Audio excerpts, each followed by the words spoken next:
Queridos irmãos, o nosso Saravá fraterno, olha que coisa maravilhosa, 82º episódio do projeto Conversa Franca de Umbanda e o 22º falando sobre mediunidade no terreiro.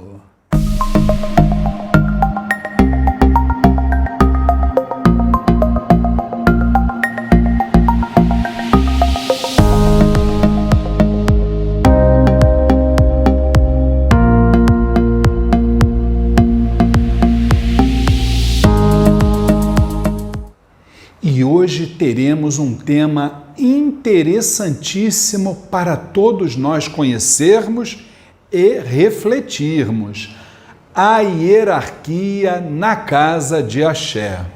Primeira coisa que a gente precisa pensar, né, gente? Um grupo mediúnico, um grupo religioso, para ser verdadeiramente um grupo, ele precisa ter uma liderança. Sem uma liderança, esse grupo vira, com certeza, um bando, né? Então, a partir daí, vamos começar a conversar sobre essa questão da hierarquia administrativa e espiritual dentro de um terreiro, dentro de um templo. Eu me lembro quando nós estávamos legalizando o Templo Estrela do Oriente. E aí, nessa época, nós estávamos preparando o estatuto, ata, tudo direitinho. E, em determinado momento, a nossa mãe espiritual, Cabocla Jurema da Praia, nos chamou e nos trouxe o seguinte recado: na minha casa não haverá cargos, mas tarefas. Então, o que ela disse, o que ela quis dizer exatamente com isso? É que, em primeiro lugar, toda vez que a gente coloca determinado ser humano no pedestal de um cargo, com certeza a vaidade pode começar a surgir, né, gente? A gente conhece essas questões envolvendo o egocentrismo, né? Então, essa foi a grande mensagem da nossa mãe espiritual. Por quê? Porque tarefas a gente sabe que não faltam nos terreiros. Aquele que tem boa vontade, aquele que quer se doar, né, para o trabalho na casa de caridade, na casa de Axé, o que não falta aqui são tarefas, né?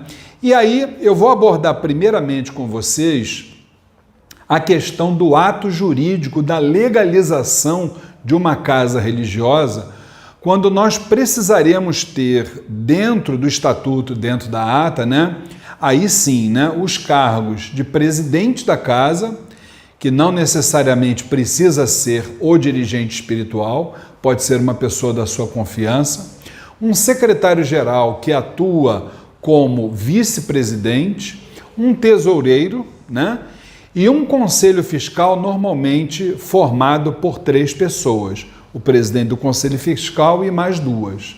Isso é o que determina a legislação para a legalização de casas religiosas, né? Agora, obviamente que nós temos também a hierarquia espiritual, né? Dentro da hierarquia espiritual, obviamente, a que vem por cima é a dirigente espiritual. Aqui no caso do Templo Estrela do Oriente, nossa mãe Flávia Barros, que além de dirigente, ela é diretora de culto, né? E isso é um cargo vitalício, né? Uma tarefa vitalícia. Então, a dirigente espiritual. Nós temos, naturalmente, a nossa mãe pequena, Luana Frade, que é a minha nora, esposa do meu filho, né? Nós temos os ogãs da casa. Os ogãs são aqueles que vêm logo depois do pai ou da mãe pequena, tá? Ou pai pequeno ou mãe pequena. Assim que passa essa tarefa, então nós temos o ogã. Normalmente, esse ogã, para estar, vamos dizer assim, liderando o trabalho da musicalidade dentro de uma casa, ele precisa ser indiscutivelmente uma pessoa de absoluta confiança do dirigente espiritual, tá? Então, o ogã, claro que depois em outros vídeos nós vamos desdobrar o assunto da musicalidade e vamos exatamente nos aprofundar no tema Ogã, né? Ogã é um termo em Yorubá traduzido para a nossa língua, quer dizer Senhor da minha casa. Então, além do dirigente, além da mãe pequena ou do pai pequeno, além do Ogã, nós temos o médium trabalhador, né? O médium trabalhador é aquele que dá consultas, né? Temos também o médium passista, que é aquele que é aspirante a médium trabalhador, né? E temos também, vamos falar mais à frente, os cambonos e sambas. Cambono, ele seria o termo no masculino e samba no feminino. Então, normalmente aqui no Templo Estrela do Oriente, quando o médium entra para casa, a primeira coisa que ele assume é as tarefas administrativas, né? Ele vai para o administrativo, vai nos ajudar, porque o que não faltam aqui, como nós falamos, é trabalho, né?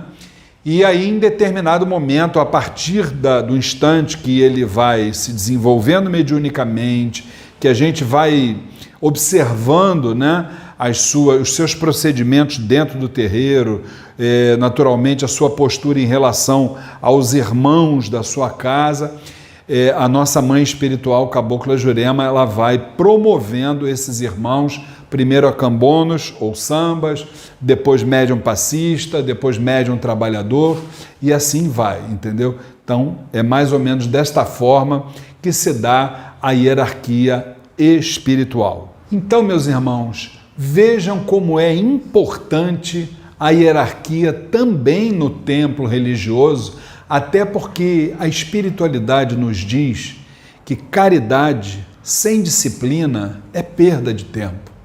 E aí a gente se lembra de uma manifestação da nossa querida vovó Benta, uma preta velha maravilhosa, né? Uma falange espetacular, e ela exatamente fala sobre esse tema. Ela diz o seguinte: só fica inerte o espírito que realmente se nega ao trabalho, pois na carne ou fora dela, no físico ou no astral, o universo é movimento. E nós somos simples, mas importantes e necessários instrumentos de trabalho. Fiquem com Deus. Meus irmãos, se vocês gostam dos vídeos que são publicados neste canal do YouTube do Templo Estrela do Oriente, não se esqueçam, inscrevam-se no nosso canal. Depois, se você gostou do vídeo, não esqueça de dar o like e, por último, aperte aquele sininho, porque todas as vezes que tivermos um novo vídeo, você será avisado. Muito obrigado!